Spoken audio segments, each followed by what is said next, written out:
Here goes the Ratchet recap video from the underground.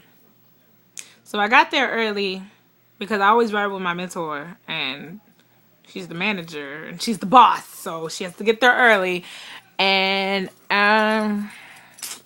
basically, me and Tanice were put on duty to go get people's emails and Twitters, you know, to, I guess CRB wants to send them updates and crap. So I went out there with Tanice, and people just kept wrapping me up and wrapping me up. Now, mind you, Tanice got like 3 pages already full. Mine's is like 1.5, and people still rapping, asking me why the doors didn't open, because doors did not open until like 45 minutes after doors were supposed to open on the flyer. I mean, but then again, what else is new? So I'm sitting there trying to get signatures and trying to get the little stuff, and at the same time explaining to people why doors didn't open, which the explanation was, I don't know.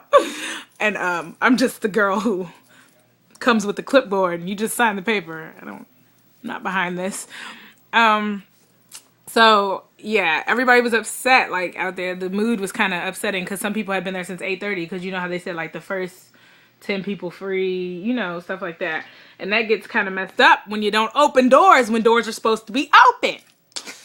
So yeah, I was trying to get some people not to leave, I guess, because they were upset. I don't know what was wrong with people, but I was just trying to, you know, maintain the crowd and do my socialite duties, because that's just, you know, I like to calm people down. Tanice got like 3 or 4 pages, like, full.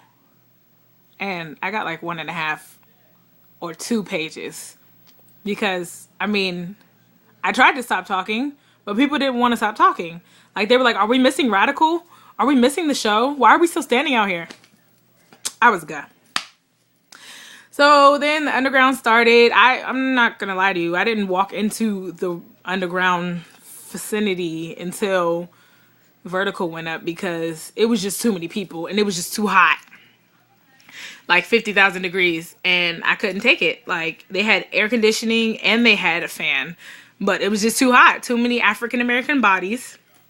This is why I said we should invite white people. Nobody wants to listen to me.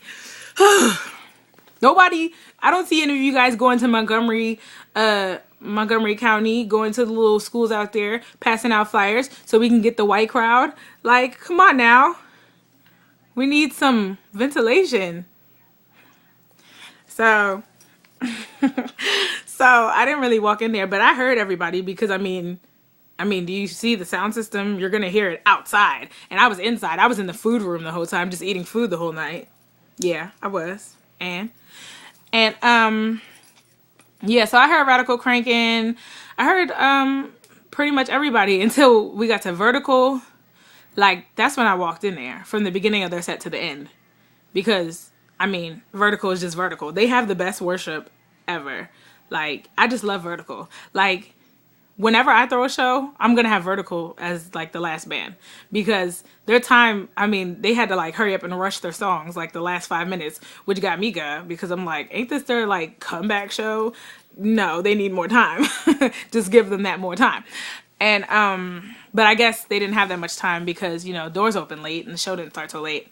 So, anyways, Vertical slapped us in the face. Well, Vertical invited the presence of the Lord in, slapped us in the face with Jesus, and we were just slain. Like, and then they went from like a bounce beat to like a socket, and they cranked it, and everybody was just okay with that. Like, only Vertical can do that. Shout out to 2, because I like the way he says, 3G's little sis in the building. He always says that every time he sees me. I think he's hilarious. He's the best, and Vertical's the best. And yeah, the underground floor was very slippery. Very, very, very slippery. It wasn't from body sweat, because I looked at the ceiling and there was just water dripping. It was condensation, or yeah, it was condensation, but it looked more like precipitation, because if you look at the floor, there was like flood puddles of water. So unless somebody came in there and spilled a bucket of water, everybody was in danger of like breaking their neck, because the floor was so wet. So I hope nobody, I mean, I didn't really see anybody really chopping and dancing after they saw one person slip. I'm not gonna, you know, say the name of that person, because that's embarrassing, but they did slip. on the water that was on the ground. So I don't know if the underground people need to get a dry mop or what, because it was just wet. The floor was just hazardous. So I left out after vertical and I didn't come back because, yeah, I was in the other room because I just couldn't take it. Like, I'm not gonna break my necular, you know, because the floor is wet. No, I'm just not gonna do that. So yeah, this was the underground recap. I don't really know what else happened that was really like, woo, I don't know. They sold nachos and honey buns. That was pretty awesome.